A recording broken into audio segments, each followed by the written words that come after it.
بسم اللہ الرحمن الرحیم الحمد للہ رب العالمین والصلاۃ والسلام علی رسول الکریم۔ یہ ہمارے سلسلے کا احیاء دین کی اہم تحریکیں اس کا آخری سیشن ہے، اور اس میں ہم کچھ تطبیق، سنتھسس، خلاصہ، تلخیص اس پہ دیکھیں گے اور تمام سوالات کے جواب دیں گے۔ اور میں تھوڑا سا مختصر اس کو رکھنا چاہوں گا اور فوکس کرنا چاہوں گا جو کی لیسنز ہیں، جو ہمارے لیے جو کی لرننگ پوائنٹس ہیں موونگ فارورڈ، اس پہ میں چاہوں گا کہ ہم فوکس کریں اس سیشن کے اندر۔ اور یہ میں آپ کو پہلے تھوڑا سا اس کا کمپیلنگ لاجک یا وجہ بتا دوں کہ کیوں میں نے سلیکٹ کیا تھا ٹاپک۔ ہمارے پاس جو اس وقت ہم چیلنجز فیس کر رہے ہیں، جو کچھ بھی معاشرے کے اندر، دنیا کے اندر ہو رہا ہے، اور جس تیزی کے ساتھ یہ بگاڑ واقع ہو رہا ہے، اس کے اندر ہمارے پاس دو آپشنز ہیں۔ یا تو ہم اس کی مذمت اور اس کے بارے میں اپنے دل کے اندر ایک قنوطیت کا شکار ہوتے رہیں، اس کی مذمت بیان کرتے رہیں اپنے واٹس ایپ میسیجز پہ، فیس بک گروپس پہ، اور آپس میں صرف ڈرائنگ روم ٹاکس میں بھی اس کی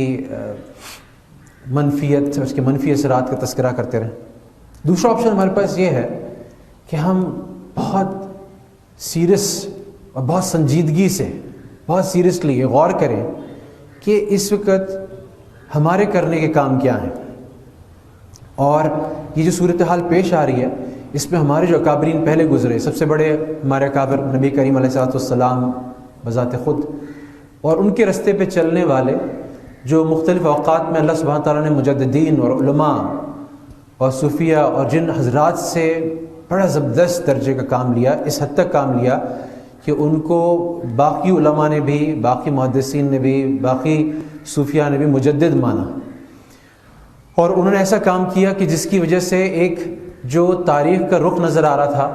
وہ اپنی جگہ پہ، وہ ٹرینڈ بھی اریسٹ ہو گیا اور اس تاریخ کا رخ بھی مڑ گیا۔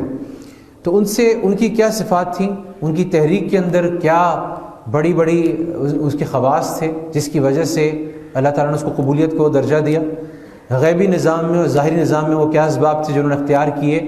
جس کی وجہ سے، جس کی بنیاد پر، جس کی قبولیت کی وجہ سے وہ چیزیں امت مسلمہ اور انسانیت کی حفاظت، ان کی خلاصی اور دین کے برقرار رہنے کا، اس کی اصلی شکل میں جس میں اس کو محمد عربی علیہ السلام لے کر آئے تھے، اس کی اصلی شکل میں برقرار رہنے کا ذریعہ بن گئی۔ اس میں کچھ چیزیں جو میں اب اسے پریزنٹ کروں گا آپ کے سامنے، اور ان میں جو ظاہر ہے کہ شخصیات کے جن کا نام لیا گیا، اور بھی شخصیات اس کی مثال کے طور پہ آ سکتی ہیں کہ وہ کیا خاصیتیں تھیں ان کے بیک گراؤنڈ میں، ان کی تعلیم و تربیت میں، ان کی اسٹریٹجی میں، ان کی حکمت عملی میں، اور اوور آل ان کے امپیکٹ میں جو مشترکہ تھی، اور جن سے ہم آج ایک اپنے لیے لاہ عمل ترتیب دے سکتے ہیں۔ اور میں اس کو تھوڑا سا آج مختصر رکھوں گا، ہو سکتا ہے میں ایک بہت پوائنٹڈ بات کروں، لیکن میں چند چیزوں کے گرد وہ بات کروں گا۔ پہلی چیز جو میں نظر آتی ہے کہ کچھ حالات ان کے آنے سے پہلے کے تھے، یعنی کچھ اقدامات یا کچھ انیشیٹوز ایسے تھے جو ان کے والدین نے، ان کے بزرگوں نے، یعنی کچھ صفات جب میں نے بھی بیان کیا ہوگا، آپ نے دیکھا ہوگا پچھلی دو نشستوں میں بھی، تو میں نے بیان جب شروع کیا تو وہ شاہ ولی اللہ سے نہیں شروع کیا، بلکہ ان کے آباء و اجداد سے شروع کیا، یہاں تک کہ میں ان کے پردادا تک گیا۔ جیسے مجدد الفسانی کا جب میں نے ذکر کیا تو ان کے اساتذہ، ان کے جو مشائخ تھے ان کے بیک گراؤنڈ تک گیا، اور ان کے والد صاحب کا بھی بیک گراؤنڈ کا ڈسکشن آیا، اور ان کس ترتیب سے ان کو شروع میں ان کی تعلیم و تربیت کیسے ہوئی۔ تو ایک چیز جو ہمارے لاہ عمل کے طور پہ کلیئرلی یہاں سے برآمد ہوگی وہ یہ ہوگی کہ ان کی تعلیم، ان کی تربیت اور ان کے لینیج میں کیا خواص تھے، تو چند میں آپ کے سامنے، کیونکہ ہم آخر میں بات یہ کریں گے کہ کہانی کس سے نہیں ہے، بلکہ عملی طور پہ مجھے کیا کرنا ہے۔ ہاں ٹھیک ہے، میرے اندر میرے والدین نے ایک طریقے سے تربیت کی، میں ایک حد تک کسی چیز کو اپنی زندگی میں اکمپلش کر سکا، اچیو کر سکا، ایک حد تک پہنچ سکا، لیکن سوال یہ کہ میں اپنی آئندہ نسلوں کی، اور آئندہ نسلوں سے مراد جیسے میرے جیسا شخص کوئی ہے جو کہ ایجوکیشنسٹ ہے، تو اس کے بچے صرف وہ نہیں ہوتے جو اس کے بایولوجیکل سنز اینڈ ڈاٹرز ہوتے ہیں، بلکہ اس کے بچے وہ بھی ہوتے ہیں جو اس کے شاگرد ہوتے ہیں۔ تو تمام اساتذہ سے بھی خطاب ہوگا کہ وہ ان بچوں کے اندر جن کو پڑھا رہے ہیں، جو ان کے انسٹیٹیوٹس میں پڑھنے آ رہے ہیں، ان کے لیے کیا لاہ عمل تجویز کر سکتے ہیں جس سے ہم اپنی بہتری کی جو جنگ ہے، جو اصلاحات کی، ریفارمیشن کی جو جنگ ہے، وہ بخوبی اور افیکٹو وے میں لڑ سکیں۔ دیکھیں ایک بات تو ہمیں نظر آتی ہے کہ بہت کلیئرلی جو اکابرین تھے یا آباء اجداد تھے. شاہ ولی اللہ کے کیس میں بہت کلیئرلی میں نے آپ کو ایک بات بار اس پہ کیا تھا کہ ان کے جو دادا تھے شاہ وجود الدین، ان کے بارے میں نے ایک واقعہ نقل کیا تھا کہ انہوں نے اس بات کا، اور اگر ہم دیکھیں تو مشائخ جو اللہ تعالیٰ نے جن کو قبول کیا، جن کی نسلوں کو قبول کیا، ان کے ایک بات کا بڑا اہتمام تھا کہ ہم اپنی اولاد کے رزق میں حرام کو نہیں داخل ہونے دیں گے. تو ایک بات اگر ہم کر یہ رہے ہیں کہ ہم اس بارے میں لوز ہیں، اس بارے میں ہمیں احتیاط یا اہتمام نہیں ہے کہ ہم اولاد کو کیا کھلا رہے ہیں، خود کیا کھا رہے ہیں، تو ظاہر ہے کہ ان نسلوں سے خیر کا ہونا ایک حد تک اللہ تعالیٰ کو قبول بھی کر سکتے ہیں، ان کی توبہ بھی قبول کر سکتے ہیں، بہت کچھ ہو سکتا ہے. لیکن ایک درجے کے بعد یہ واضح طور پہ نظر آتا ہے کہ اللہ تعالیٰ ان سے بڑا کام تو نہیں لیں گے نا. ان کی قبولیت اس درجے کی اس غیبی نظام کے تحت ممکن ہی نہیں ہے، جبکہ ہم نے ان کو آلائش اور آمیزش والا، گرے ایریا والا، یعنی میں حرام بھی نہیں کہہ رہا ہوں، مشتبہ کھانے کی بات کر رہا ہوں، مشتبہ رزق کی بات کر رہا ہوں جو ان کے اس میں شامل ہے. میں ایک واقعہ اس کے طور پہ سناتا ہوں، میں نے سنا ہے پچھلے بیان میں بھی اور دوبارہ اس کو ریپیٹ کرتا ہوں کہ عام دستور تھا کہ جب فوجیں، بادشاہ کی فوجیں جس علاقے میں جاتی تھیں تو وہ گھوڑوں کو اور اپنے جانوروں کو کھلا چھوڑ دیتے اور جہاں چاہتے تھے منہ مارتے تھے، اور خود بھی وہاں پہ وہ جیسے عام طور پہ پولیس کا دستور ہوتا ہے نا کہ جہاں گئے دکان کو سمجھتے ہیں اس جگہ ہم اگر فالی کر رہے ہیں اور ان سے تو نہ صرف وہ پیسے لیتے ہیں بلکہ وہ کھانا بھی ان کا فری ہوتا ہے، ٹھیلے والوں سے، ریسٹورینٹ سے کھانا فری ہوتا ہے. شاہ ولی الدین کی عادت یہ تھی، جو شاہ ولی اللہ کے دادا تھے، کہ وہ تین دن کی فاقوں کی نوبت آ جاتی تھی، نہ وہ اپنے گھوڑوں کو چھوڑتے تھے نہ خود کہیں سے کھاتے تھے، یہاں تک کہ اللہ تعالیٰ کو غیب سے کوئی ذریعہ ایسا بناتا تھا جہاں سے ان کو وہ حلال رزق مل جاتا تھا. اور ایک جنگل ہے، اس کے اندر اللہ نے کوئی رزق دے دیا، ایک جگہ ان کو مل گیا جہاں چنے برآمد ہو گئے، انہوں نے وہ کھا لیا، گھوڑوں کو کھلا دیا، وہ پتے کھلا دیا. لیکن ایسا کہیں علاقہ جو کسی کی ملکیت میں ہو اور جس کسی کی مرضی کے خلاف، جہاں پہ اس کی بعض اوقات ایسا ہوتا ہے کہ لوگ اجازت دے دیتے ہیں کہ ہاں جی آپ کھا لیں، لیکن وہ اس ڈر سے، یونیفارم کے ڈر سے یا اسلحے کے ڈر سے اجازت دیتے ہیں، طاقت کے ڈر سے اجازت. تو یہاں پہ بڑا ایک لطیف نقطہ طیب نفس کا ہے. بعض اوقات اس کی ظاہری کانسنٹ موجود ہوتی ہے لیکن طیب نفس شامل ہے کہ نہیں ہے بڑا مشکل ہے پتہ کرنا، جب آپ اپنی طاقت کے ساتھ، اپنے پیچھے بادشاہ کی طاقت کے ساتھ گھوڑوں پہ بیٹھ کے مسلح ہو کے ان سے ایک درخواست کر رہے ہیں. تو شاہ ولی الدین، ہم دیکھتے ہیں ان کی نسلوں میں اللہ تعالیٰ نے شاہ ولی اللہ کو بھیجا. اسی طرح سے تربیت میں ایک چیز جو ممتاز نظر آتی ہے، امام احمد بن حنبل کے والد کا انتقال ہو گیا ان کی پیدائش سے آس پاس،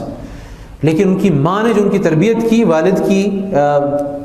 کے انتقال کے بعد ان کو کس طرح سے، شروع میں ان کے پاس وہ وسائل نہیں تھے جس سے ان کی تعلیم و تربیت ہو سکتی ہے، یعنی ان کی والدہ کے پاس وسائل نہیں تھے. تو امام احمد بن حنبل کے کیس میں انہوں نے تعلیم کا آغاز بہت لیٹ کیا اور مدارس میں گئے، انہوں نے قرآن کا حفظ بھی بعد میں کیا، لیکن جب چونکہ ان کی والدہ نے ان کو حرام سے اور تمام چیزوں سے ان کی تربیت شروع میں ایسے کی، تو جب انہوں نے تعلیم اگرچہ بہت دیر میں اس کا آغاز کیا لیکن جو تعلیم حاصل کی اس کے بڑے انوارات دیکھے گئے. امام غزالی کے والد جو تھے خود جاہل، خود پڑھے لکھے نہیں تھے، ان پڑھ تھے، اور جب ان کا انتقال ہونے لگا تو انہوں نے اپنے دونوں بیٹے امام غزالی اور ان کے دوسرے بھائی امام احمد غزالی، دونوں کو ایک اپنے عالم دوست کے سپرد کیا اور اس شکوے کا اظہار کیا کہ دیکھو میں کچھ نہیں پڑھ سکا، میں اس کا تلافی، اس کا ازالہ اپنے بچوں کو شروع سے بہترین تعلیم کی صورت میں، بہترین تربیت کی صورت میں دلانا چاہتا ہوں. تو کیریکٹر بلڈنگ اور تعلیم اور تربیت کا شروع سے اہتمام ہوا. جو بھی ہم کیس دیکھ لیں، شاہ ولی اللہ کے کیس میں تو ان کے بارے میں آتا ہے کہ 5 سال کی عمر میں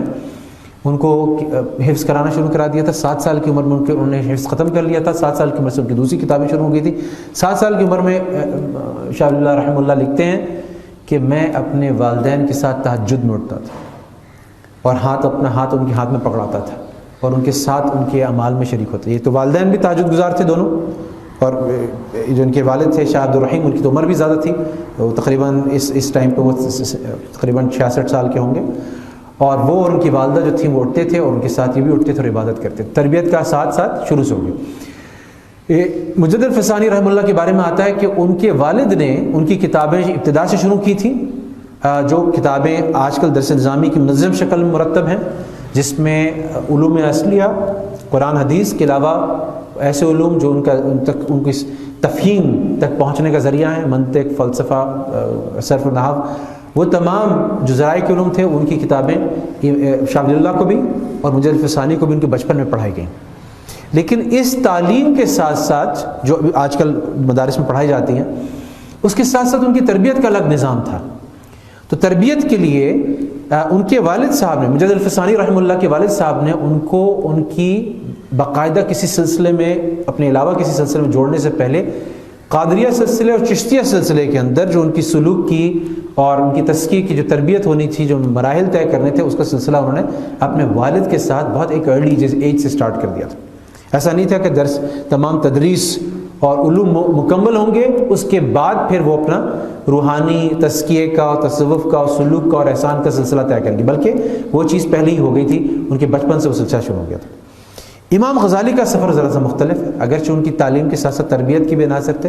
لیکن امام غزالی اور تمام حضرات عبقری تھے، جینیسز تھے سارے اپنے. ان کا حافظہ، چاروں کا حافظہ ہے. امام ابن تیمیہ کو بھی آپ لے لیں، یہ پانچوں کا حافظہ، یعنی مجد الفسانی رحمہ اللہ کے بارے میں آتے ہیں کہ ان کے شروع، ان کی ابتدائی تعلیم کے اندر، ان کے بچپن کے اندر ان کے جوہر کھلنے شروع ہو گئے تھے. مثال کے طور پہ ان کے بارے میں ایک چیز آتی ہے کہ جس طرح سے وہ ایک دفعہ پڑھی ہوئی چیز کو ضبط کرتے تھے اور جس سلجھے ہوئے طریقے سے اس کو بیان کرتے تھے، وہ بہت ان کے اندر ممتاز اور یونیک تھی، وہ عام لوگوں کو نہیں ملتی تھی. تو ان کی صلاحیتیں بھی شروع سے خدا داد تھیں، اور اللہ تعالیٰ نے ان کے والدین کی دعاؤں کی وجہ سے، ان کے اعمال کی وجہ سے، ان کے اخلاص کی وجہ سے وہ چیزیں قبول کی تھیں. امام غزالی کو ایک تو ان کے والد نے ٹھیک ہے حوالے کیا اپنے دوست کے عالم کے، لیکن 15 سال کی عمر میں دونوں بھائی جو تھے، ان کے والد صاحب نے، ان کے والد کے دوست تھے جو ان کو شروع سے تعلیم دے رہے تھے، انہوں نے ہاتھ اٹھا دیا. انہوں نے کہا جو ترکہ، جو ایلوکیشن کی تھی تمہارے والد صاحب نے، اب وہ فنڈز ختم ہو گئے، اور میں جو ہوں خود فقیر آدمی ہوں، میں اس نہیں، تو تمہیں مدرسے جانا پڑے. انہیں باقی تعلیم مدرسے سے ہوئی. لیکن یہ تعلیم و تربیت کا سلسلہ جو ایک ضابطے کی تعلیم و تربیت ہوتی ہے، کہ جیسے 8 سال کا درس نظامی ہے، یا ان کی جو مدرسے سے فراغت ہو گئی، انہوں نے کتابیں پڑھ لی، وہاں نہیں رکا،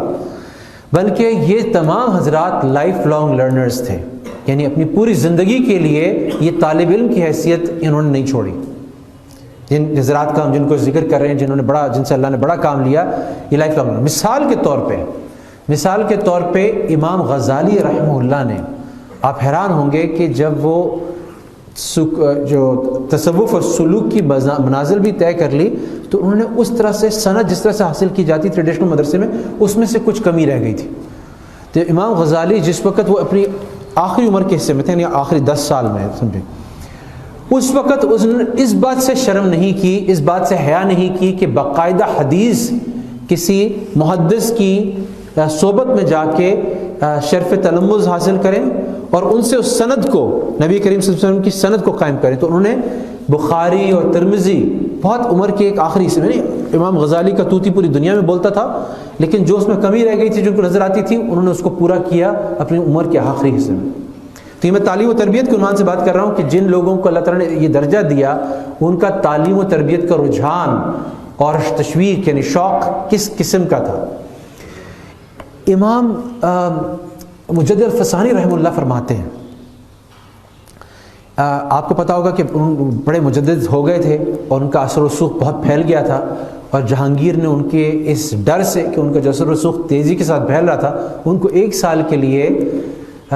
قید و بند کی صحبتوں کے اندر رکھا. مجد الفسانی رحمہ اللہ فرماتے ہیں کہ یہ قید جو میں نے 1 سال برداشت کی، جو روحانی منازل اس کی تاریکی اور اس کے تخلیہ اور خلوت کے اندر میں نے طے کی، وہ شاید اس جلوت میں اور اس مقام پہ جو جس میں اللہ تعالیٰ نے مجھے پہنچا دیا تھا، اس میں ممکن نہ تھی. اور یہ بات بھی میں آپ سے پہلے درس میں عرض کر چکا ہوں کہ ان کے ارد گرد ایک بڑا حلقہ بن گیا تھا وہاں کے یعنی سزا یافتہ مجرمین کا، جو مجرمین تھے اور سزا یافتہ تھے، لیکن وہ ان کو ساتھ آزاد بھی ان میں سے بہت سارے ہوئے، کیونکہ وہ بہت سارے تصوف کے اور معرفت کے مراحل شیخ مجدد کی صحبت میں اس جیل کے اس یعنی اس پریزن کی سٹے کے دوران وہ حاصل کر چکے تھے. مجدد رحمہ اللہ فرماتے ہیں کہ یعنی میرے سیکھنے کا جو لرننگ کرو تھا، خاص طور پہ روحانیت میں اور باطنی علوم میں، وہ بہت تیزی کے ساتھ طے ہوا جب میں اس جیل میں تھا، جہانگیر کی قید میں تھا. تو اگر ہم دیکھیں تو ایک تو بات یہ آتی ہے کہ بچپن میں بھی کچھ خاصیتیں تھیں، لیکن بچپن یا لڑکپن میں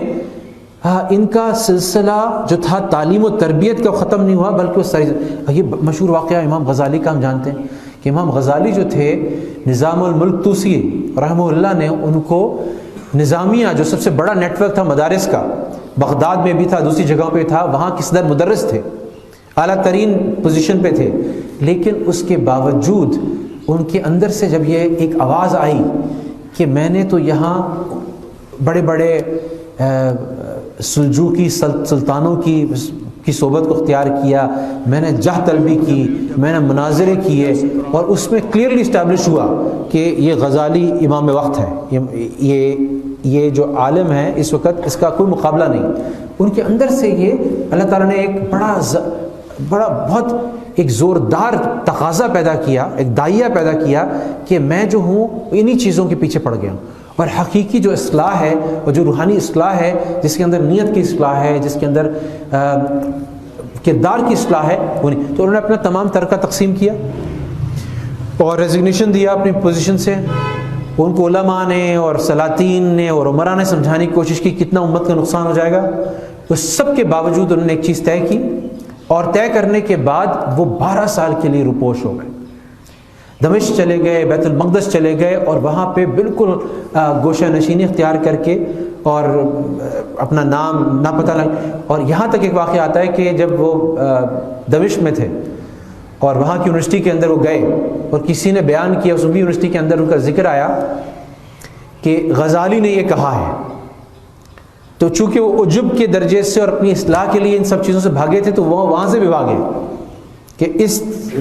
کان میں میری جو بات پڑی کہ غزالی کوئی چیز ہے، اس کو بھی میں ختم کرنا چاہتا ہوں، تو اس جگہ سے بھی ہجرت کی۔ تو اس درجے انہوں نے 12 سال مجاہد، وہ کہتے ہیں کہ وہ ایک مغربی کنارے پہ ایک مینار تھا، اموی مسجد میں، اموی یونیورسٹی تھی اس کے اندر، جامعہ امویہ میں، اور وہاں پہ وہ اپنے مشاغل اختیار کرتے رہتے تھے اپنی اصلاح کے لیے، رات دن جو ہیں وہ ریاضت کرتے تھے، مختلف قسم کے اشغال کرتے تھے، مشغلہ کرتے تھے، اور ساتھ ساتھ اذکار کرتے تھے اور ریاضتیں کرتے تھے۔ اور اس کے بعد کا غزالی بھی دنیا نے دیکھا۔ ایک دفعہ تو تھا جب نظام الملک، یہ تغرل بیگ نے جو سلطنت قائم کی تھی، اس کا پھر بتیجا، پھر اس کے بعد آیا ملک شاہ، الپرسلان آیا، اس کے الپرسلان کا بیٹا پھر ملک شاہ آیا، ملک شاہ کے بعد پھر اس کی سلطنت چلتے ہوئے سنجر آیا۔ سو غزالی نے وہ وقت بھی دیکھا جب اس کے ملک شاہ کے زمانے میں نظام الملک طوسی، جو بہت زبردست ایک اللہ والے بزرگ تھے اور خاص وزیر تھے، اور جو کچھ سلجوقی سلطنت نے حاصل کیا اس میں بڑا رول، یہ واقعہ بھی آپ کے سامنے شاید پیش آیا ہو کہ جب کسی نے شکایتیں کی ملک شاہ سے کہ یہ فوج پہ خرچ کرتا ہے، لیکن فوج کے ساتھ ساتھ جو ہے نا یہ مدارس پہ اور علماء پہ پتہ نہیں 4 لاکھ اشرفیاں خرچ کر دیتا ہے۔ تو ملک شاہ نے ان کو طلب کیا، اور طلب کر کے نظام الملک طوسی سے پوچھا کہ یہ تم اتنا خرچہ کن لوگوں پہ کر رہے ہو اور اس سے کیا فائدہ ہے؟ تو انہوں نے جواب دیا کہ دیکھیں، جہاں آپ کی فتوحات کے پیچھے وہ ظاہری فوج جو یونیفارم میں اور گھوڑوں پہ اور سب چیزوں پہ موجود ہے، وہاں پر ایک باطنی فوج ہے جتنی ظاہر نہیں ہے، اور وہ رات دن آپ کے لیے، آپ کی فتوحات کے لیے دعائیں کر رہی ہے، اور اللہ کے نظام کو آپ کی سلطنت میں قائم کر رہی ہے، جس کی وجہ سے آپ کو فتوحات مل رہی ہیں۔ اور اس کی بنا پر پھر ان کو اس چیز کی اجازت دی گئی کہ وہ خرچہ کرتے رہیں مشائخ پہ، علماء پہ، طلباء پہ اور مدارس پہ۔ تو ایک وہ وقت تھا، اور دوسرا پھر ایک وقت آیا جب نظام الملک طوسی کو یہی لے کر آئے تھے امام غزالی کو، اور جب انہوں نے دیکھا کہ کس درجے کے عالم ہے تو ان کو صدر مدرس یعنی ڈین بنا دیا، مدرسہ نظامیہ کا پورا ڈین بنا دیا۔ پھر اس چیز سے اسکیپ کر کے 12 سال جب امام غزالی گئے اور امام غزالی اپنی اصلاح پہ کام کرتے گئے، تو یہ وہ اسی نظام الملک طوسی کا بیٹا تھا، بڑا بیٹا تھا، فخر الملک طوسی جن کا بڑا بیٹا تھا، وہ پھر بڑی شد و مد کے ساتھ جو فتنے اس وقت برپا تھے، باطنیوں کا فرقہ بہت ہو گیا تھا، ان کا فتنہ بہت بڑھ گیا تھا، اسی طرح سے فلسفے کا فتنہ بہت بڑھ گیا تھا، تو انہوں نے وہ ان کو واپس لے کر آئے اور دوبارہ ان کو مدرس کی جگہ دی، یہ درس نظامیہ جو نظامیہ کا سلسلہ تھا اس کے اندر۔ اور اس کے اندر بھی حاسدین نے جب دیکھا، تو میں تربیت کی بات کر رہا ہوں کہ تربیت کے لیے انہوں نے اپنی شخصی تربیت کے لیے کتنا اہتمام کیا، اس علم کو حاصل بھی کیا، لیکن تربیت کے بیت میں خواجہ باقی باللہ سے بیعت ہوئے مجد الفسانی، باقی باللہ وہ شخص تھے جن کے بارے میں نے آپ کو بتایا کہ جب قحط پڑا تو وہ جو لوگ ہوتے تھے ان کو اپنا کھانا دے دیتے تھے. یعنی ایک انسان کا کیریکٹر اور گریٹنس ہوتی ہے نا، جس سے اللہ تعالیٰ ان کو قبول کرتا ہے. وہ مجھے اپنے اندر، اپنی نسلوں کے اندر، اپنے ارد گرد لوگوں کے اندر پیدا کرنے کی ضرورت ہے. میں نے 3 مثالیں آپ کے سامنے پیش کی تھی، اتنی اچھی مثالیں میں دوبارہ پیش کرتا ہوں. ایک مثال تھی کہ ایک وقت ایک سواری جا رہی تھی اور ان کو پروٹوکول کے ساتھ یہ دہلی جا رہے تھے، اور ابھی دہلی بہت دور تھا. ایک معذور آدمی آیا جس کو کھڑے ہو کے جانا پڑ رہا تھا، اس کو جگہ نہیں مل رہی تھی. تو انہوں نے کسی بہانے سے اترے اور وہ جگہ اس کو دی، اور یہ پیدل مشقتیں برداشت کرتے ہوئے دہلی پہنچے. لیکن ان کو گوارا نہیں ہوا کہ وہ معذور شخص جو ہے نا، وہ اس کو سواری نہ ملے، اس کو بیٹھنے کی جگہ نہ ملے اور میں بیٹھا رہا ہوں. ایک وقت میں نے ان کو بتایا کہ ان کی گریٹنس کیسی تھی کہ بہت سخت جاڑے میں تقاضے کے لیے گئے، واپس آئے تو دیکھا ایک بلی بیٹھی ہوئی ہے. ان کے بستر پہ بلی بیٹھی ہوئی، گرم گرم بستر پہ اس کے اندر گھس گئی ہے، کمبل کے اندر گھس گئی ہے. تو ان کا کیریکٹر ایسا تھا کہ انہوں نے گوارا نہیں کیا کہ اس کو میں ڈسٹرب کروں. وہ باہر جاڑے میں بیٹھے ٹھٹرتے رہے، اس بلی کو جگہ سے نہیں ہٹایا. تو اس طرح کے لوگ تھے جن کی تربیت میں حضرات رہے. مجلف ثانی. اچھا، ایک چیز ساتھ ساتھ شامل تھی جو ان تمام ہمیں حضرات کی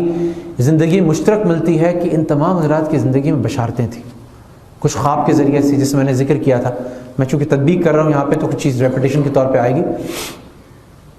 خواجہ باقی باللہ نے مجد الفسانی کے یہ خواب دیکھا. جب خواجہ باقی باللہ جو تھے وہ افغانستان میں تھے اور انہوں نے منازل طے کی، استخارہ کر رہے تھے اپنے شیخ کے مشورے کے ساتھ کہ میں ہندوستان جاؤں یا نہیں جاؤں. استخارے کے دوران انہوں نے خواب میں دیکھا کہ ان کے ہاتھ پہ آ کے طوطی بیٹھی، اور اس نے جو ہے وہ اس کے منہ میں مصری ہے، اور خواجہ باقی باللہ نے اپنا لعاب جو ہے اس کے منہ میں داخل کیا. اور پھر انہوں نے دیکھا کہ اس طوطی نے اپنی جو مصری تھی ان کو دی، اور انہوں نے اسے کھایا، اور پھر دیکھا کہ نور پھیل گیا. ایسے کچھ چیزیں دیکھی. اسی طرح سے شاہ ولی اللہ نے ایک خواب دیکھا. اچھا، اس خواب کی تعبیر جب انہوں نے شیخ کے سامنے اپنے عرض کی تو انہوں نے کہا جب تم ہندوستان جاؤ گے تو وہاں ایک ایسا شخص تم سے بیعت کرے گا، ایک ایسا شخص تم سے استفادہ کرے گا جس کے انوارات، جس کا فائدہ پوری دنیا میں پھیلے گا اور وہ اپنے دور کا مجدد ہوگا. اس طرح شاہ ولی اللہ نے خواب دیکھا اپنے حجاز کے سٹے کے دوران کہ انہوں نے دیکھا کہ حسنین رضی اللہ تعالیٰ عنہما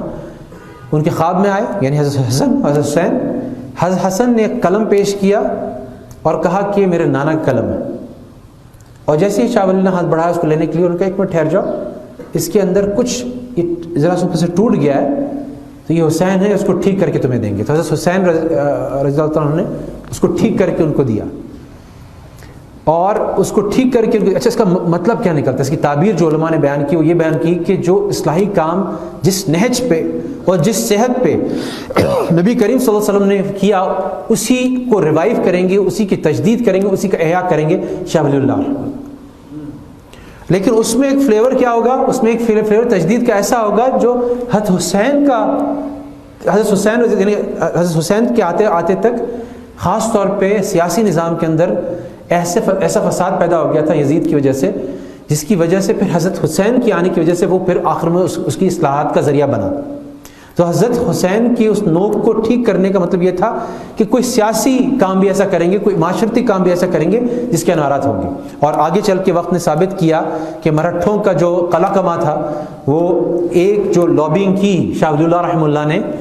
اور جو احمد شاہ ابدالی کو اور نجیب الدولہ کو دعوت دی، اس کی بنیاد پر اس کی بہت ساری صورتیں قائم ہوئیں. اسی سے تربیت سے متعلق ایک اور چیز یہ تھی کہ شاہ ولی اللہ رحمہ اللہ نے اپنی وہ ایک کامل عالم بن چکے تھے، لیکن جب وہ 1 سال حجاز گئے وہاں پہ حج کرنے کے لیے، تو 1 سال میں انہوں نے اپنی سند کی بھی تجدید کی. میں نے آپ کو بتایا تھا شیخ ابو طاہر ابراہیم کردی رحمہ اللہ سے انہوں نے استفادہ کیا اور وہاں پہ درس بھی دیا. اور اس 1 سال کے اندر جو ان کے اندر جو ایک تبدیلی پیدا ہوئی، وہ بھی ان کی تربیت کا اور ان کی جو عظیم الشان کا اللہ سبحانہ تعالیٰ نے ان سے لینا تھا، اس کا ایک اہم حصہ تھا. اور بہت سارے کام جو شاہ ولی اللہ نے واپس آ کے ہندوستان میں کیے، وہ اس میں ان کا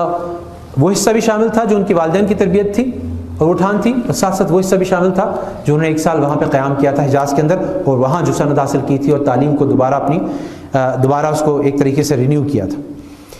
اس طرح سے میں نے اس کی بات کی، بشارتوں کی بات کی کہ ان تمام کے حصوں میں امام غزالی کے بارے میں بھی آتا ہے، امام احمد بن حنبل کے بارے میں بھی اس طرح کی بشارتیں آتی ہیں۔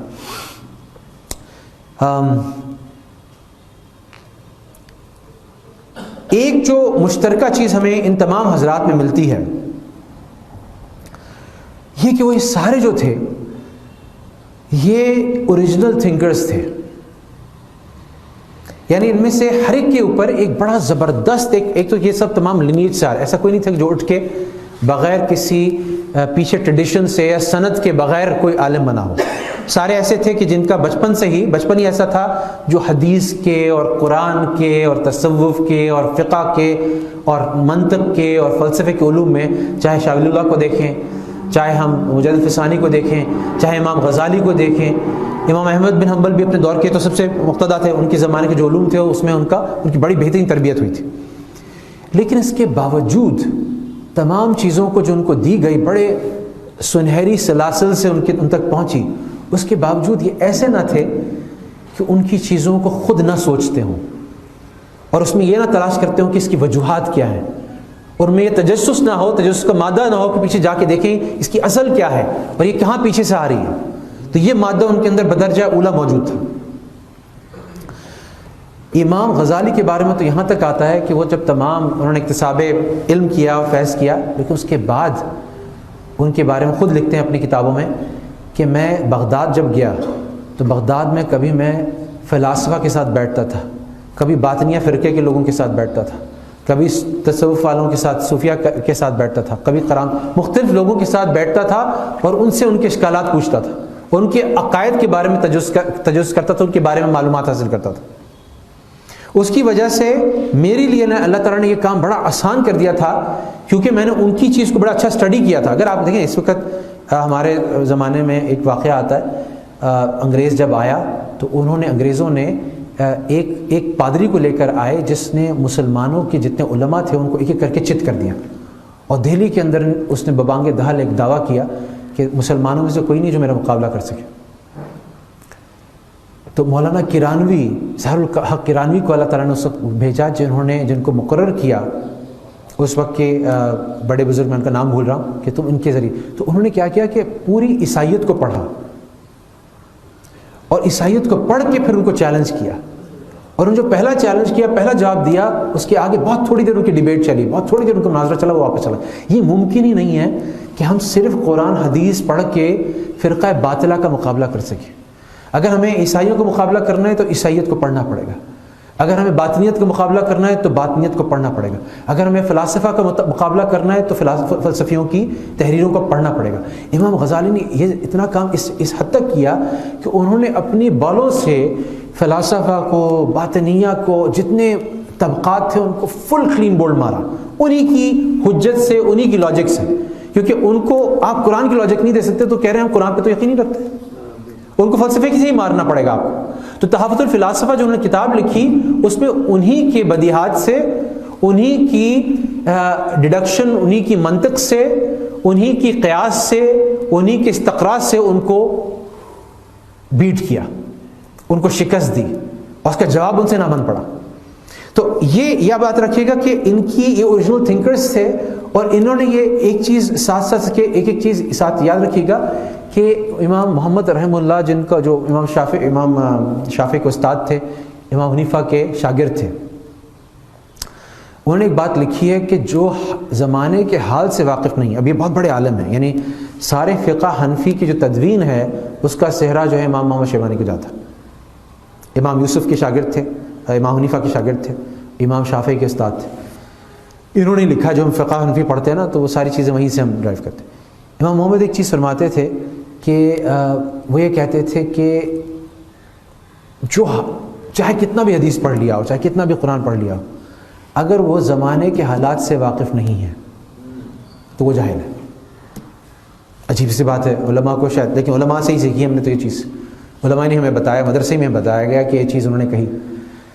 جو اللہ نے ان سے کام لیا تو ایک فرق یہ تھا کہ اس زمانے کے جو علماء تھے وہ کسی حد تک علماء اپنے شیل میں تھے۔ یہ حضرات وہ تھے جن کی بڑی زبردست نظر تھی، بڑا زبردست ہاتھ تھا ان کا، جو حالات اس وقت پیش آ رہے تھے اس کی نبض پہ، وہ جانتے تھے کہ اس دور کے فتنے کیا ہیں، وہ جانتے تھے اس دور کی مشکلیں کیا ہیں، چیلنجز کیا ہیں۔ تو میں مجد الفسانی کی رحم اللہ کی 2-3 مثالیں دوں گا کہ مجد الفسانی جانتے تھے کہ جو اکبر دین الہی لے کر آیا، جس کا سد باب انہوں نے کیا، کئی نسلیں لگی تھیں، جہانگیر آیا، شاہجہاں، اورنگزیب آیا، دین الہی کا جڑوں سے قلع کما کرنے کے لیے کئی نسلیں لگیں، لیکن مجد الفسانی سمجھتے تھے کہ اصل اس کی بنیاد وہ ہوا پرست علماء تھے جو کہ اس کے دربار میں تھے، اکبر کے دربار میں تھا۔ اکبر ابتداءً دین پرست آدمی تھا، متدین آدمی تھا، اس نے علماء کو جمع کیا ہوا تھا، اور 2 علماء عبداللہ سلطان پوری اور عبد النبی گنگوئی، یہ دو کا آپس میں اختلافات تھے۔ نیت یہ تھی کہ ہم اکبر کی نگاہ میں اونچے سے اونچا مقام حاصل کریں، تو مناظرے اور مجادلے اور کیریکٹر ایسا ہو گیا کہ اکبر علماء سے بدظن ہو گیا۔ تو بعد میں جہانگیر جب تھوڑا سا دین کی طرف آیا تھا، شاہجہاں دین کی طرف آیا تھا، تو اس کے زمانے میں اس نے اتنا دین پسند کیا، اس نے کہا میں چاہتا ہوں علماء میرے ساتھ ہوں۔ تو جو مجد الفسانی جو سمجھتے تھے، انہوں نے کہا کہ ہرگز یہ نہ کرنے دو، بلکہ ان کے پاس ایک عالم ایسا ہو جو بہت مخلص ہو، جو امت کا غم رکھتا ہو، اور وہ ان کو گائیڈ کرے۔ جیسے ہی ملٹیپل علماء آئیں گے، ویسی کچھ ایسی صورت پیدا ہو سکتی ہے جس کی وجہ سے وہ علماء سے بدظن ہونا شروع ہو جائے۔ امام مجد الفسانی رحمہ اللہ جانتے تھے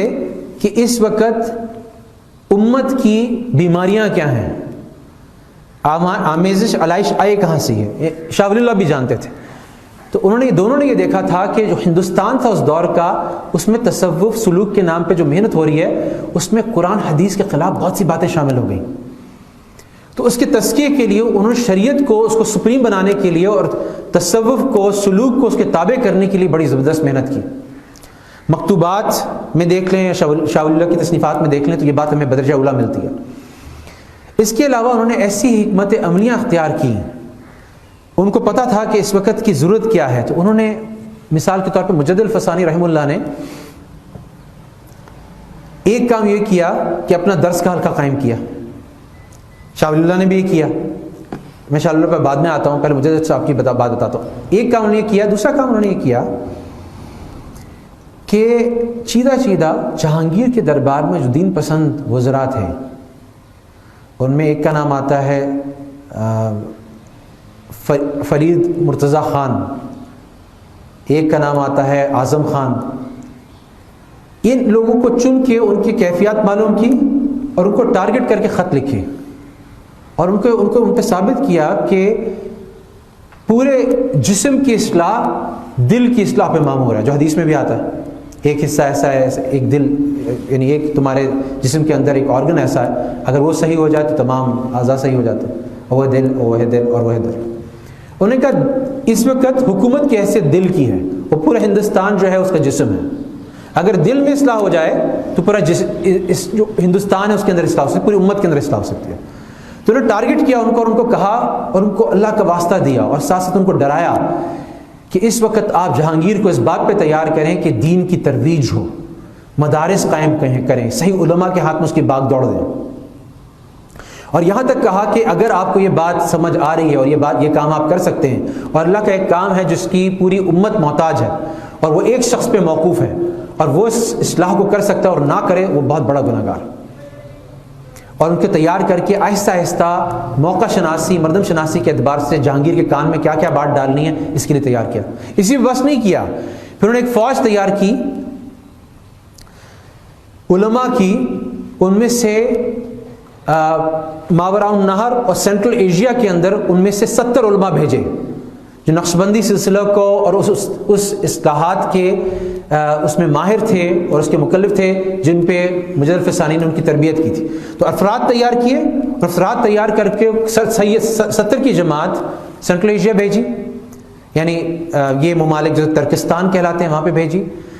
10 کی جماعت جو ہے وہ عراق شام وغیرہ کے علاقے میں، 40 کی جماعت عراق شام وغیرہ کے علاقے میں بھیجی، اور آٹومن امپائر میں ترکی کے علاقوں میں 10 کی جماعت بھیجی۔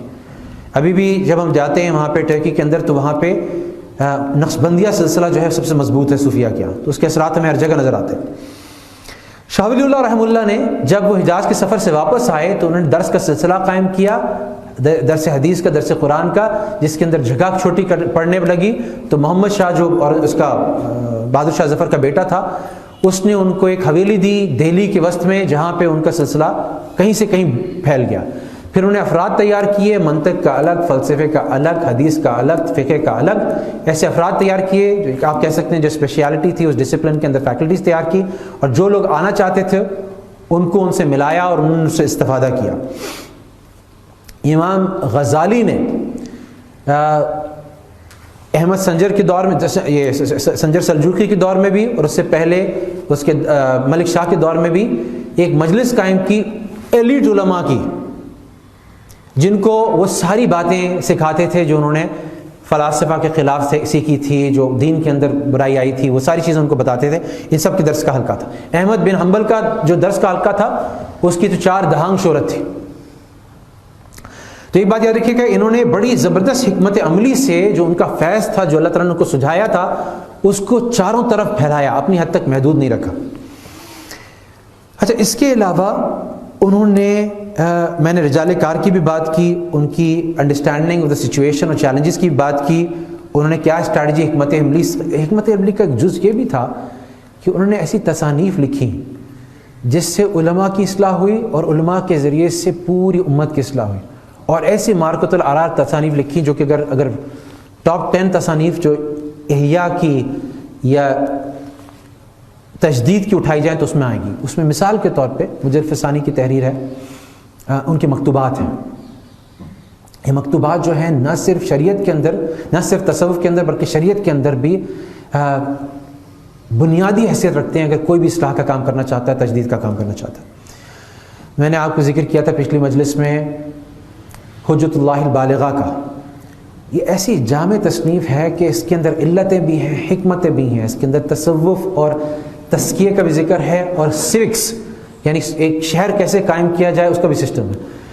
پولیٹیکل سائنس بھی اس کے اندر آپ کو مل جائے گی، اس کے اندر آپ کو سوشل سائنس بھی مل جائے گی۔ ایسی جامع کتاب ہے جس کے اندر حدیث اور فقہ بھی ملے گا، تصوف تزکیہ بھی ملے گا، سیوک اور پولیٹیکل سسٹم بھی ملے گا، سوشیالوجی اور سائیکالوجی بھی ملے گی۔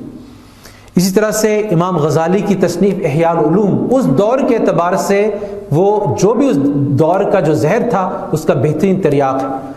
جہاں پہ انہوں نے ٹارگٹ کر ایک ایک طبقے کی جو ان کے اندر مفاسد پیدا ہو گئے تھے، جو ان کے اندر آلائشیں آ گئی تھیں، آمیزشیں آ گئی تھیں، جو پولیوشن آ گیا تھا، اس کی اصلاح کا قائم علماء کو انہوں نے مخاطب کر کے کہا اگر تمہاری کریئر کا اعلیٰ ترین مقصد جو اکثر علماء کا بن گیا تھا اس زمانے میں، خود امام غزالی کنفیس کرتے ہیں کہ میرا بھی بن گیا تھا کہ میں دربار شاہی کے اندر اعلیٰ سے اعلیٰ مقام حاصل کروں۔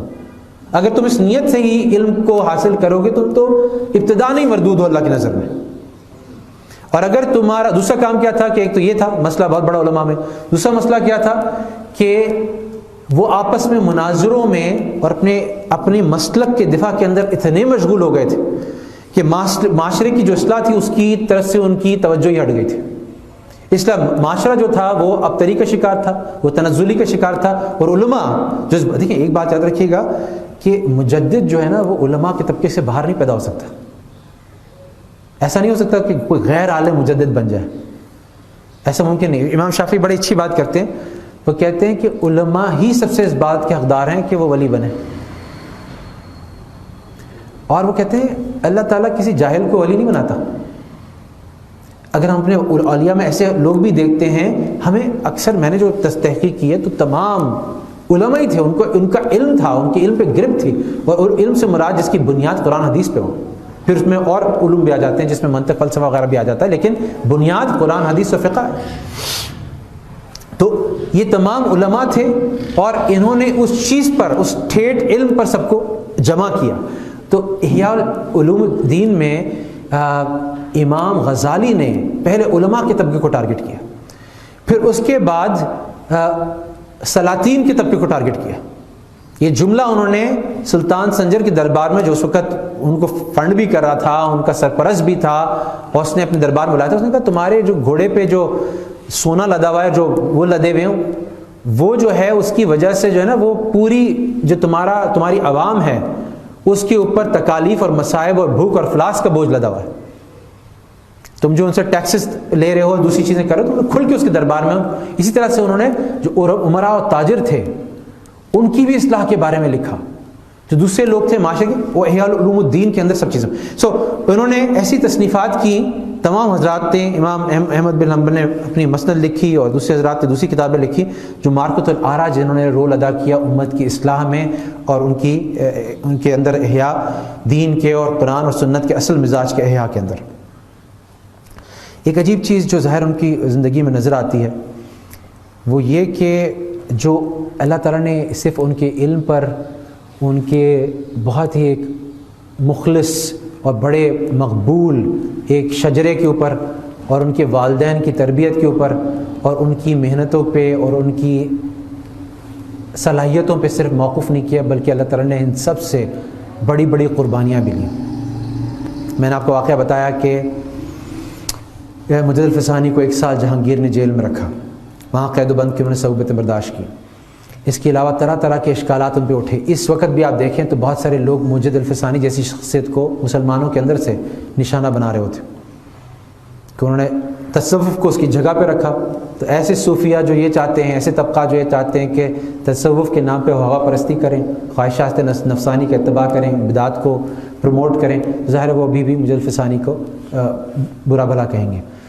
شاہ ولی اللہ کے بارے میں نے آپ کو بتایا کہ جب انہوں نے فارسی میں قرآن کا ترجمہ پہلی دفعہ لکھا تو ان کے اوپر تحریف کا الزام لگا، قرآن میں تحریف کر رہے ہیں، اور ان کو اس حد تک ہوا کہ ان کو ایک جماعت نے گھیرا، ایک گروہ نے ان کے اوپر حملہ کرنے کی کوشش کی. اور شاہ ولی اللہ اس یقین کی وجہ سے جو اللہ پہ تھا، اس دبدبے کی وجہ سے اور جلال کی وجہ سے جو اللہ نے ان کو دیا تھا، ایک چھڑی لے کے اللہ اکبر کا نعرہ کہتے اس مجمع کو چیر کے وہاں سے نکل گئے. اس کے خلاف ان کے خلاف فتوے بھی لگے، بہت کچھ ان کو برا بھلا بھی کہا گیا. امام غزالی رحمہ اللہ کو ان کے حاسدین نے اتنی شکایتیں کی انہوں نے ایک اپنی ابتدائی کتاب میں امام ابو حنیفہ پہ کچھ اعتراض کیا تھا، اس کو بنیاد بنا کے اسی بنیاد پر احمد اسفنجر سلجوقی نے ان کو اپنے دربار میں بلایا اور ان پہ اعتراضات کا جواب دینے کے لیے کہا. تو انہوں نے پورا دفاع کیا اور نے کہا احیاء علوم الدین میں نے صاف صاف لکھا ہے کہ امام ابو حنیفہ کا درجہ میرے نزدیک کیا ہے، اور اس کا میں بھی حق رکھتا ہوں کہ ان کی کچھ جزیات سے میں اختلاف کروں. اور ان کے اوپر الزامات لگائے گئے، تم کس کے مقلد ہو، اور طرح طرح کے الزامات لگائے گئے، ان کو طرح طرح کی اذیتیں دی گئیں، طرح طرح کی تکالیف دی گئی. اور اس میں احمد بن حنبل کو کون بیٹ کر سکتا؟ آپ کو یہ پتہ ہے کہ معتزلہ کا جو فرقہ تھا، ہارون رشید تو معتزلہ سے متاثر نہیں تھا، لیکن مامون رشید جو تھا معتزلہ سے متاثر تھا. اور مامون رشید نے معتزلہ کو آفیشل دین کا سٹیٹس دے دیا تھا، اعتزال کو یا معتزلی حضرات کو. اور احمد بن جو داؤد تھا جو کو انہوں نے قاضی القضاء مقرر کیا تھا یا چیف عالم مقرر کیا تھا، چیف مفتی مقرر کیا تھا، وہ جو تھا وہ بڑا اناد رکھتا تھا احمد بن حنبل رحمہ اللہ سے. اور انہوں نے شکایت کر کے احمد بن حنبل اس بات سے اتنا نہیں ہٹے کہ قرآن جو ہے وہ یہ کہتا تھا، مامون رشید یہ چاہتا تھا کہ تمام علماء سے بھی بات کہلوائی جائے اور تمام لوگوں سے امپوز کیا جائے کہ قرآن کو اللہ کی مخلوق مانیں. امام احمد بن حنبل جانتے تھے کہ یہ صرف پہلا سٹیپ ہے قرآن میں تحریف کا. ایک دفعہ قرآن کو مخلوق مان لیا گیا تو پھر اس کے اندر تحریف کے دروازے بھی کھل جائیں گے، جس طرح سے یہود و نصارہ کے اندر ہوا تھا. تو یہ جانتے تھے کہ اگر ہم یہاں اس سے میں اتنا قدم ہلاؤں گا تو یہ ہو جائے. تو امام احمد بن حنبل اور دوسرے علماء تھے جن کو جیل دی گئی، شہید کیا گیا. آخر میں ایک پلر کھڑا رہ گیا جو امام احمد بن حنبل تھے. مامون کے بعد میں خلیفہ کا نام بھول رہا ہوں جس کے بعد آیا تھا، اور اس نے جو ہے وہ امپوز کیا کہ مامون نے وصیت کی تھی کہ ان کو چھوڑنا نہیں ہے. تو ان کو قید کر کے جب لایا گیا تو ان کو کہا گیا کہ آپ اس سے باز آ جائیں، اور ان سے بات کی گئی، ان سے مناظرہ کیا گیا. اس مناظرے میں ظاہر ہے کہ ان کے پاس اتنے قوی دلائل تھے، اس درجے کے عالم تھے کہ ان کے آگے کوئی ٹھہر نہیں سکا. تو وہاں کے درباری علماء نے ان کو خلیفہ کو بہکا کر ان پہ سزا نافذ کی، اور سزا ایسی نافذ کی کہ وہ جلاد جو تھا اس کی صرف چند کہتے ہیں 3 یا پتہ نہیں 6 اس کی جو درے وہ مارتا تھا اس کے اندر ہی اگلا شہید ہو جاتا تھا. اس کو خاص جلاد کو مقرر کیا گیا اور مجمع کے اندر سے گزارا گیا امام احمد بن حنبل کو سزا کے لیے. اس وقت وہ کوئی جوان نہیں تھے، وہ 60 سال کی عمر کو کراس کر چکے تھے. تو اس وقت جب ان کو لایا گیا تو اس وقت ان کے پاؤں بھی ڈاواں ڈول ہونے لگے، ان کے دل میں یہ شیطان نے ویسی دل ڈال، کیونکہ قرآن کی آیت ہے نا کہ ایسے جب جان پہ بنے تو انسان اس بات سے بھی منحرف ہو سکتا ہے کہ میں تمہارے بتوں کو مانتا ہوں، اس کے دل میں اگر یہ تو قرآن کے اندر آیا. تو اس وقت اللہ بعد میں کہتے تھے کہ اس کا میں نام بھی بھول گیا ڈاکو کا، کہ فلاں کو اللہ تعالیٰ، فلاں ڈاکو کو اللہ تعالیٰ بخش دے، اس کو اعلیٰ درجہ. اس کا نام بھی احمد تھا، تو وہ ڈاکو تھا. تو وہ اس کراؤڈ میں ان کو آواز دیتا ہے اور ان کو کہتا ہے کہ احمد بن حنبل، میں نے ان لوگوں کی، ان کے کوڑے کھائے، ان کے درے کھائے اور سزائیں دے لی، اور میں نے ڈاکہ ڈالنا نہیں چھوڑا. میں شیطان کے مسلک سے نہیں ہٹا. ان کی تمام تم اگر حق پہ ہو اور تم اللہ کی اس پہ ہو، اللہ کی حزب میں ہو، تو تم ہرگز اپنی پوزیشن نہ چھوڑنا. اور آپ پہنچتے پہنچتے امام کہتے ہیں اس کی بات سے میرے دل میں استقامت اور مداومت کا جذبہ آ گیا. اور کہتے ہیں جب اس نے مارنا شروع کیا تو پتہ نہیں کتنے کوڑوں پہ تو مر جاتے تھے، لوگ شہید ہو جاتے تھے. وہ پتہ نہیں کتنے کھانے کے باوجود کہتے ہیں کہ ان کی جو بوٹیاں تھیں وہ ہوا میں اڑ رہی تھیں. اور کہتے ہیں اس کو کھانے کے بعد، یعنی اس وقت انہوں نے کچھ ایسی بات اپنے منہ سے کہی کہ اللہ مجھے متزلزل. ہاں وہ ہوا یہ کہ وہ ان کا جو تہمت پہنے ہوئے تھے وہ ایک پوائنٹ پہ آ کے گرنے لگی. تو نے کہا اللہ تعالیٰ میں یہ قربانی جتنی ہے تکلیف کی میں دے سکتا ہوں، لیکن یہ میں نہیں چاہتا کہ میں نے جس اپنے اس کو ہمیشہ سے آپ نے شرم کو، میری غیرت کو ہمیشہ سے میرے اس کو پروٹیکٹ کیا ہے، تو آپ اس کے اوپر کوئی آنچ آئے. تو لوگوں نے دیکھا کہ وہ گرنے سے پہلے وہ ہوا ملک رہی، ایسا نہیں تھا کہیں بندی ہوئی ہے، وہ کھل گئی تھی لیکن وہ ہوا معلق رہی.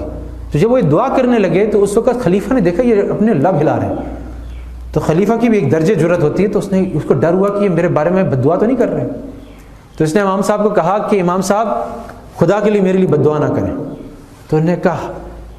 احمد اور آل رسول کی بد دعا کرے، آل رسول کے لیے بد دعا کرے. یعنی ایسی حالت میں میرے جیسا آدمی کوئی مجھے دھکا دے دے، کوئی میرے ساتھ میری پروموشن روک دے، تو میں بد دعائیں شروع کر دیتا ہوں اس کے لیے نا. اور یہ کوڑے کھا رہے ہیں اور سب کچھ کر رہے ہیں اور حق پہ بھی ہیں، اور یہ کہہ رہے ہیں کہ سوال ہی پیدا نہیں ہوتا کہ میں آل رسول میں سے کسی کے لیے بد دعا کروں. ابن عباس تھے نا،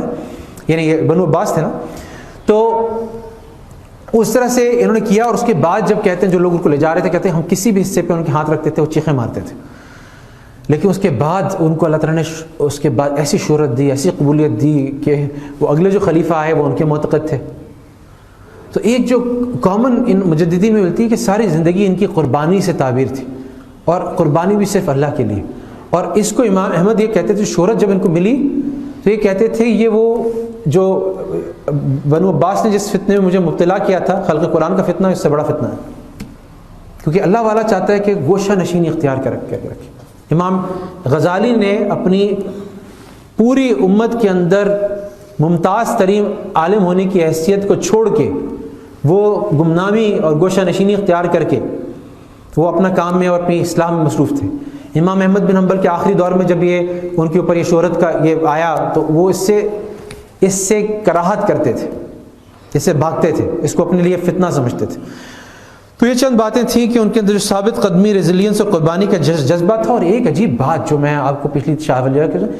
ان کو نتائج کی پرواہ نہیں تھی. ان کو نتائج کی ذرہ برابر، میرے جیسا آدمی نتائج کو دیکھ کے چلتا ہے. آج کل ہم سب لوگ نتائج کا، اچھا نتیجہ نہیں ہے دوسرا کچھ کرو. ان کو جب یہ یقین و اذعان ہو گیا کہ یہی رستہ اختیار کرنے والا، اسی پہ مجھے مداومت ثابت قدمی اختیار کرنی ہے، تو انہوں نے اس رستے کو پکڑ کے اس پہ دوڑ لگا دی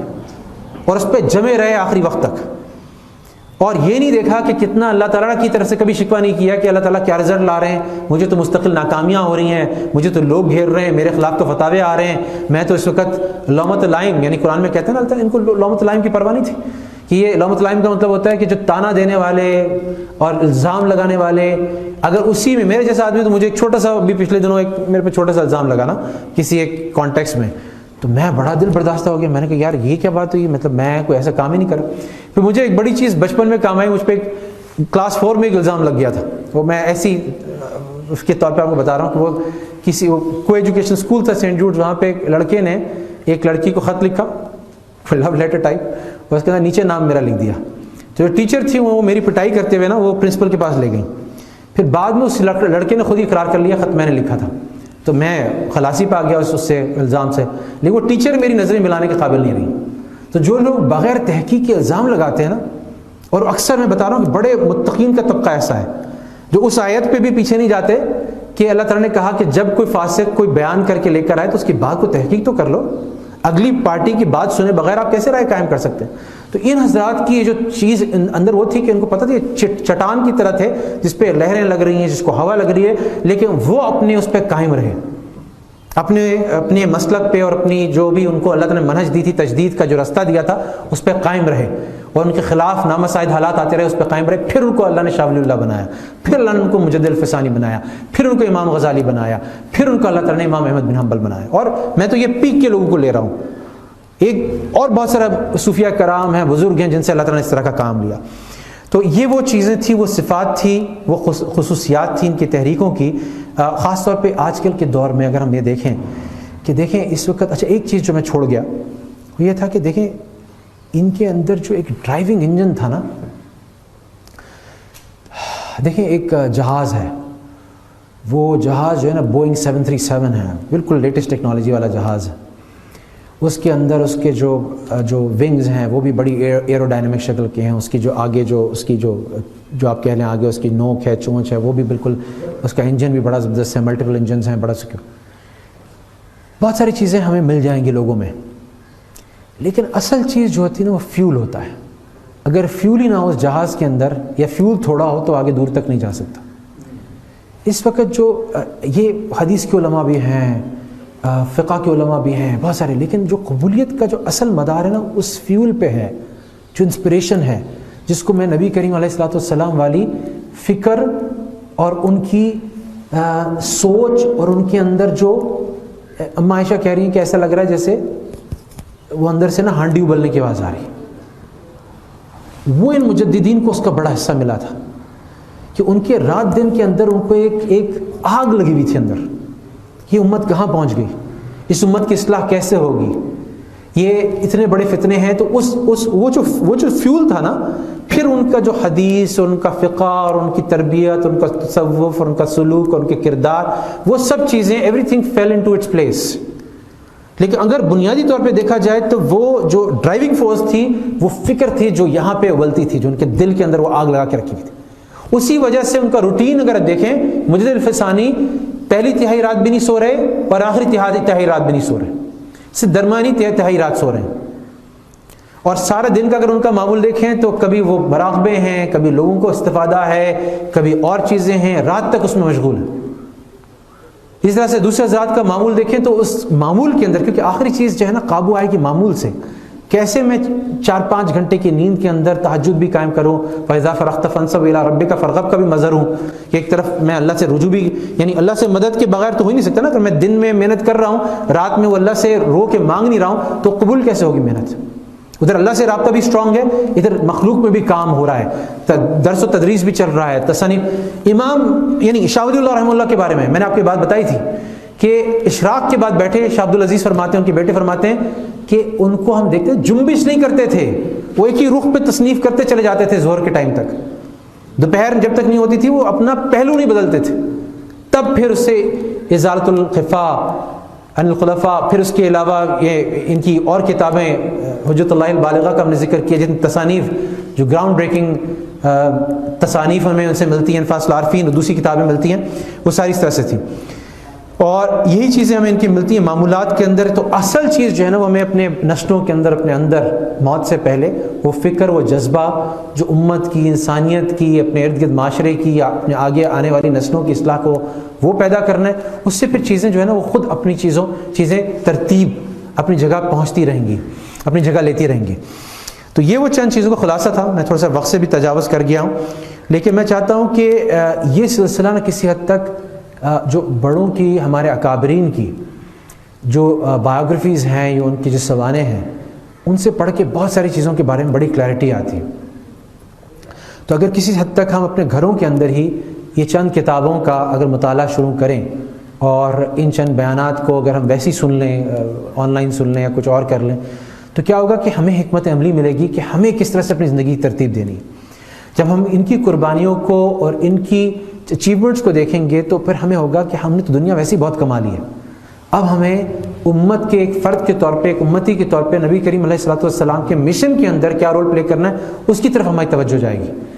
اس کی ہم کیا اصلاحات کرنی ہے، کیا ادارے قائم کر رہے ہیں. ایک جو چیز سامنے نظر آتی ہے کہ ان حضرات نے انسٹیٹیوشنل بلڈنگ بھی کی. کچھ ادارے بھی ایسے قائم کیے جن کی وجہ سے وہ امت میں ان کے فیض کا سلسلہ چلتا رہا. تو یہ تمام چیزوں کو ہم ان کی حکمت عملی بھی سیکھنی ہے, ان کی ترتیب اور ان کی قربانی بھی سیکھنی ہے, ان کے رات و دن کا روٹین کیا تھا وہ بھی سیکھنا ہے, ان کا اللہ تعالیٰ سے کیا تعلق تھا, کن چیزوں پہ انہوں نے زور دیا, کن چیزوں کو اہتمام سے اختیار کیا, ان چیزوں کو بھی سیکھنا ہے. اگر ہم میں سے اب شاہ ولی اللہ پتہ نہیں کب آتا ہے دوبارہ, مجھے الفسانی پتہ نہیں قیامت تک دوسرا آتا بھی کہ نہیں آتا, امام غزالی بہت مشکل ہے, امام احمد بن حنبل تقریباً ناممکن ہے, لیکن ان جیسے چھوٹے چھوٹے اگر وہ 100x تھے تو 10x 5x 2x اگر مجھ میں وہ تبدیلی آ جائے, میرے ارد گرد تبدیلی آ جائے, تو مل کے بھی وہ خیر ہم معاشرے کے اندر اور انسانیت کے اندر لے کے آ سکتے ہیں. اللہ تعالیٰ ہم سب کو اس کی توفیق دے, اور حضرات کی جو نبی کریم علیہ الصلوۃ والسلام کے مشن پہ, ان کی سنت کے اتباع کے اندر ہمارے زمانے سے قریب ترین مثالیں ہیں, اور اس کے علاوہ بھی بہت بڑے بڑے اکابرین ہیں جو مختلف درجوں میں مختلف فتن کا مقابلہ کر کے اصلاحات لے کر آئے, ہمیں اس کی توفیق دے. اللہ تعالیٰ ان مجالس کو, یہ 3 سلسلے اس کو قبول فرمائے, اور مجھے بھی اور آپ حضرات کو جو سامعین تھے ان کو بھی توفیق دے کہ اس کے اصل حقیقی اس کی جو ایک روح ہے وہ ہمارے اندر ہو اور ہماری نسلوں کے اندر آئے, اور اس محنت کے ذریعے سے ہم وہ نتائج حاصل کر سکیں جو نبی کریم صلی اللہ علیہ وسلم نے اپنی محنت سے اور ان مجددین نے اپنی محنت سے حاصل کی. وآخر دعوانا الحمدللہ رب العالمین.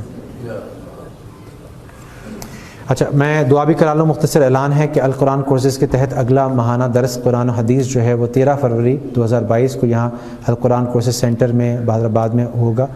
اور 11:30 بجے منعقد ہوگا انشاءاللہ. تمام حضرات, اس کا اعلان بھی انشاءاللہ آپ کو مل جائے گا, اس کا ٹاپک بھی مل جائے گا انشاءاللہ. دعا کر لیتے ہیں. الحمدللہ رب العالمین, سبحان اللہ والحمدللہ ولا الہ الا اللہ واللہ اکبر ولا حول ولا قوة الا باللہ. اللهم صل على محمد وعلى آله وصحبه وبارك وسلم. اللهم صل على محمد وعلى آله وصحبه وبارك وسلم. اللهم صل على محمد وعلى آله وصحبه وبارك وسلم. ربنا ظلمنا أنفسنا وإن لم تغفر لنا وترحمنا لنكونن من الخاسرين. ربنا آتنا في الدنيا حسنة وفي الآخرة حسنة وقنا عذاب النار. یا اللہ یا ذا الجلال والإکرام, جو سنا گیا یا اللہ, جو پڑھا گیا یا اللہ, جو یا اللہ کہا گیا اللہ, اس پر عمل کی توفیق عطا فرما دے. اللہ دنیا اور آخرت کی تمام بھلائیاں, عافیت, مکمل کامیابی, فوز فلاح اور نجات عطا فرما دے. اللہ نبی کریم علیہ الصلوۃ والسلام نے جو خیر تجھ سے مانگی اللہ وہ ہمیں بھی عطا فرما دے. اللہ تمام امت کو عطا فرما دے. اللہ یا اللہ جو جن برائیوں سے نبی کریم علیہ الصلوۃ والسلام نے اللہ پناہ مانگی اللہ ان سے ہمیں بھی اللہ پناہ عطا فرما دے. اللہ یا اللہ اپنی رحمت اپنے کرم سے یا اللہ تمام مشکلات, مصیبتیں, تمام پریشانیاں ان کو دور فرما دیں. اللہ الطاف بھائی یا اللہ علیل ہیں, اللہ تعالیٰ ان کو صحت عطا فرما دیں. اللہ جو لوگ یا اللہ اس دنیا سے چلے گئے مسلمان, یا اللہ ان کی مغفرت فرما دیں, ان کو اعلیٰ درجات عطا فرما دیں. جو مسلمان جس کسی مشکل میں مبتلا ہے اللہ آپ ہی ہمارے حاجت روا ہیں, مشکل کشا ہیں, ان کو یا اللہ آپ یا اللہ تمام چیزوں کو ان کو دور کرنے والے ہیں, مصیبتوں کو, تکالیف کو, مصائب کو دور کرنے والے ہیں. اللہ آپ ان کو دور فرما دیں. اللہ یا اللہ ہمارے اس کاوش کو, اس محنت کو اللہ قبول فرما لیں اللہ, اور یا اللہ ہماری اصلاح فرما دیں اللہ, اور ہم سے دین کا کام لے لیں. آخر دعوانا الحمدللہ والصلاۃ والسلام علی رسول